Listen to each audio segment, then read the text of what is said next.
Netflix पे trend करने वाली वेब सीरीज, जी हाँ, IC-814 द कंधार हाईवे बनी है कंट्रोवर्सी का बहुत बड़ा मुद्दा। जी हाँ, काफ़ी लोग इसकी फैक्ट और इसकी फिक्शन सीन्स के बीच में क्रिएट कर रहे हैं कंट्रोवर्सी, और काफ़ी ज़्यादा बज़ में है IC-814 द कंधार हाईजैक।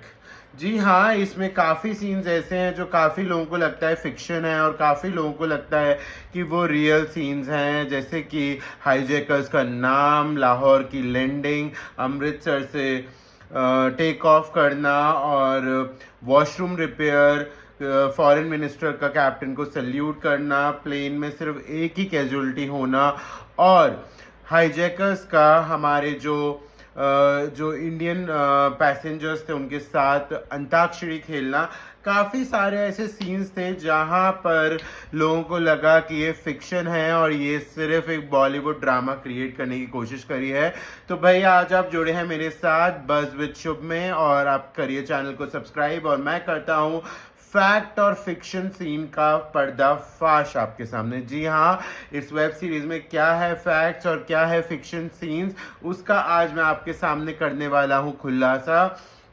तो अगर बात करें सबसे पहले कि भाई उसमें जो सबसे पहले जो लाहौर में लैंडिंग क्लियरेंस नहीं मिली थी प्लेन में, तो ये बात सच है। लाहौर में इनिशियली लैंडिंग क्लियरेंस नहीं मिली थी, बल्कि उसके रनवे की लाइट्स भी टर्न ऑफ कर दी गई थी। पर जब एयरपोर्ट अथॉरिटी ने प्लेन की हाइट देखी, डिसेंडिंग हाइट देखी, उन्हें पता चला कि ये कैप्टन तो क्रैश लैंडिंग कर सकता है, क्योंकि फ्यूल नहीं था और अब कोई ऑप्शन नहीं था, वापस अमृतसर जा नहीं सकते थे और कहीं आगे भी नहीं बढ़ सकते थे।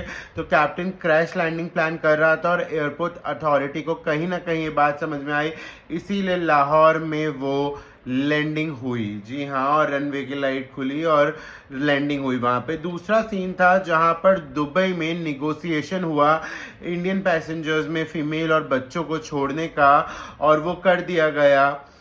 तो ये बात कहीं ना कहीं फैक्ट है, क्योंकि जब दुबई में लैंड हुए थे तो उस समय पर जब दुबई की गवर्नमेंट ने उनसे ये निगोसिएशन रखा कि आपको बच्चों और आपको औरतों को छोड़ना पड़ेगा, तो इनिशियली वो नहीं माने। पर दूसरी बार जब उनसे कहा गया तो उन्हें ये अपील माननी पड़ी, और उनकी रीफ्यूलिंग हुई, जिसके बाद वो वहाँ से उड़ के कंधार गए, क्योंकि काबुल पे वो लैंड नहीं कर सकते थे। वहाँ पे एयरपोर्ट फ्लाइट्स की लैंडिंग के लिए मुताबिक नहीं बना हुआ था, तो कंधार में उनकी हुई लैंडिंग।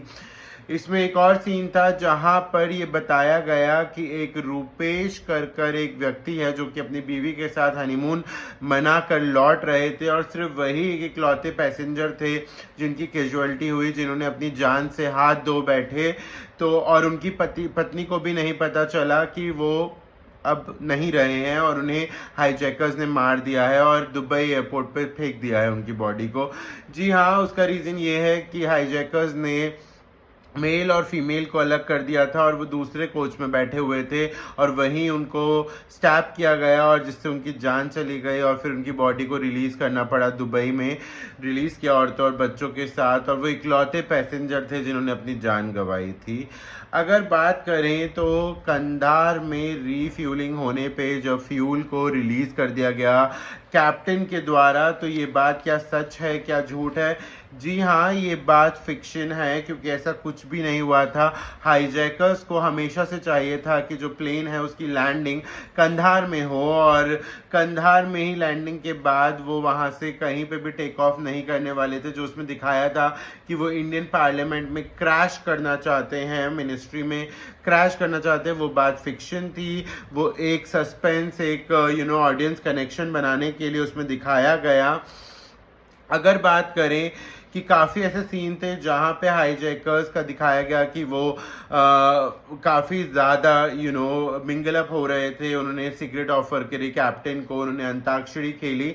तो ये बात कहीं हद तक सही है, क्योंकि एक तो जो इस प्लेन के रियल कैप्टन थे, flight into the fear the captain story, जिन्होंने ये बुक लिखी है, कैप्टन देवी शरण जी हाँ, उन्होंने मेंशन किया है कि उन्होंने अपनी बुक में ये लिखा है कि वो अपने पैसेंजर्स के साथ बहुत अच्छे से बिहेव कर रहे थे, सिर्फ फ्लाइट के अंदर की सिचुएशन मेंटेन रहे और उन्हें कोई गलत सिचुएशन का सामना ना करना पड़े जहां उन्हें पैसेंजर्स को कंट्रोल करने में मुश्किल हो। तो ऐसा ही था। दूसरा सीन था जहां पे कैप्टन दिखाए गए वॉशरूम को सही करने, टेक्निकल प्रॉब्लम को सही करने के लिए, ऐसा नहीं हुआ था उन्होंने कहा, बल्कि एक एयरपोर्ट अथॉरिटी का बंदा अंदर बुलाया गया जिन्हें उन्होंने लेकर गए वो सही पॉइंट तक और उन्हें असिस्ट किया सही करने में, पर वो नहीं थे जिन्होंने उसको सही किया था। दूसरी जो ये सबसे ज़्यादा कंट्रोवर्सी में रही है ये वेब सीरीज़, वो ये था कि भाई कि क्या ये नाम जो इन्होंने रखे हैं, चीफ, डॉक्टर, बर्गर, भोला और शंकर, जिसमें से भोला और शंकर नाम के ऊपर काफ़ी कंट्रोवर्सी हुई है, तो क्या ये बात सच है या ये बात झूठ है? तो भाई ये मूवी में और ये बल्कि हमारी होम मिनिस्ट्री की वेबसाइट पे जो डेटा पड़ा है उसमें भी यही लिखा हुआ है कि ये उनके कोड नेम्स थे, ना कि उनके असली नेम थे। और शुरू से इस वेब सीरीज में भी ये बात क्लियर करी गई थी जब उन्होंने बताया था कि आपके हाईजैकर्स के नाम ये हैं, तो वो उनके कोड नेम थे। उनके रियल नाम इब्राहिम अतर थे, शाहिद अख्तर, सनी अहमद काजी, मिस्त्री जहूर इब्राहिम और शाकिर उनके नाम थे। पर वेब सीरीज में और हाईजैकिंग के टाइम पे उन्होंने अपने कोड नेम बताए थे, चीफ, डॉक्टर, बर्गर, भाई, भोला और शंकर। जी हाँ। और अगर बात करा जाए कि कंधार से जो क्रैश लैंडिंग की बात थी दिल्ली की, वो ट्विस्ट था, वो फैक्ट ऐसा कुछ नहीं था जैसे कि मैंने आपसे कहा।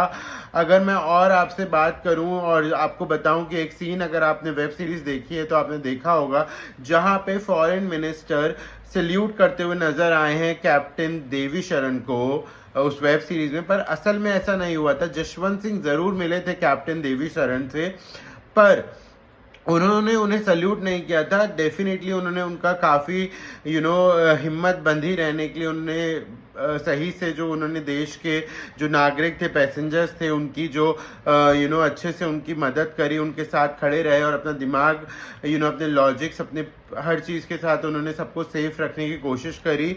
ये बात के लिए उन्हें ज़रूर ही धन्यवाद किया था, ज़रूर ही सराहाया गया था, पर सल्यूट नहीं किया था। अब इसमें एक और बात थी कि अमृतसर में फ़्लाइट लैंड कराई गई थी और अमृतसर में कैप्चर करने की कोशिश करी गई थी, पर फिर भी वहाँ से फ्लाइट को टेक ऑफ करना पड़ा। तो भाई ऐसा क्यों करना पड़ा? इसके पीछे जो दिखाया गया है कि मिनिस्ट्री से ऑर्डर सही टाइम पे नहीं आए थे, जिसकी वजह से जो कैप्चरिंग का प्लान ऑफ एक्शन था वो एग्जीक्यूट नहीं हो पाया था। ये बात बिल्कुल सही है, जिसकी वजह से फ्लाइट टेक ऑफ कर गई अमृतसर से और हमसे कहीं चूक हो गई, क्योंकि वो एक डिसीजन, एक निर्णय नहीं आ पाया था होम मिनिस्ट्री, डिफेंस मिनिस्ट्री और पीएमओ ऑफिस से। तो भाई ये थे कुछ फैक्ट्स और कुछ फिक्शन हाईजैक के बारे में। कैसा लगा आपको वीडियो? कमेंट सेक्शन में ज़रूर बताइए। अगर ऐसे ही एंटरटेनमेंट की खबरों के साथ आपको बने रहना है तो मेरे चैनल बज़ विद शुभ को करिए सब्सक्राइब और वीडियो को करिए लाइक। ऐसे ही अगली नेक्स्ट वीडियो के साथ मैं आपके सामने आऊँगा, पर तब तक के लिए मैं चाहता हूँ आपसे विदा और आपका ये वीडियो देखने के लिए करता हूँ बहुत बहुत शुक्रिया।